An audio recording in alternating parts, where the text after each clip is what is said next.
Hello everyone! Today I will explain how you can sell gemstones online, and especially on Etsy, in a simple and clear way. If you collect stones or crystals and want to make real income from them, this guide will help you start correctly.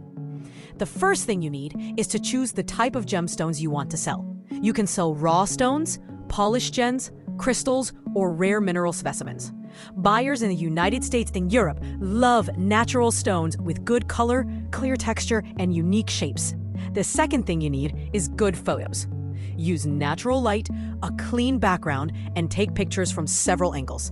Show the sides of the stone using a ruler or a coin. Clear photos make your listing more professional and increase the chance of selling. The complete description you write in English about the stone should include the type of the stone, its origin, weight, size, color, and its intended use, whether it's for collection, jewelry, or decoration. Providing detailed information helps in building trust with the buyer. Pricing varies. Small raw stones like quartz can range from $10 to $25. Amethyst clusters may sell from $20 to $80. Garnet crystals can go from $15 to $200. Rare gemstones like sapphire, tourmaline, or black opal can fetch hundreds or even thousands of dollars, depending on quality.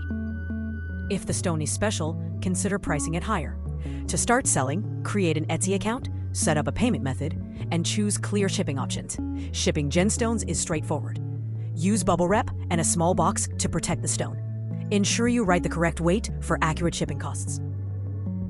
One important secret for success on Etsy is storytelling. Don't only say, "This is a stone." Instead, share a small story. For example, this stone was collected by hand from the Atlas Mountains and prepared carefully for collectors who love natural beauty. Stories make your listings more memorable and help you sell faster. You should also use good keywords so buyers can find you. Words like natural gemstone, raw crystal, healing stone, and rare mineral help your products appear in search results. To keep customers watching and interested, give them value. Show your stones clearly. Talk about their details. Teach the audience how to identify real gemstones. Explain what makes a stone rare. When people trust your knowledge, they trust your shop. Make more than one listing. Upload different stones in different sizes. The more active your shop is, the more Etsy will show your products to new customers. In the end, selling gemstones is not only about money. It is about sharing unique pieces of nature with people around the world. With patience and good presentation, you can build a real online business. If this guide helped you, make sure to like the video, subscribe to the channel, and share it with your friends. Thank you for watching, and I wish you success in your gemstone selling journey.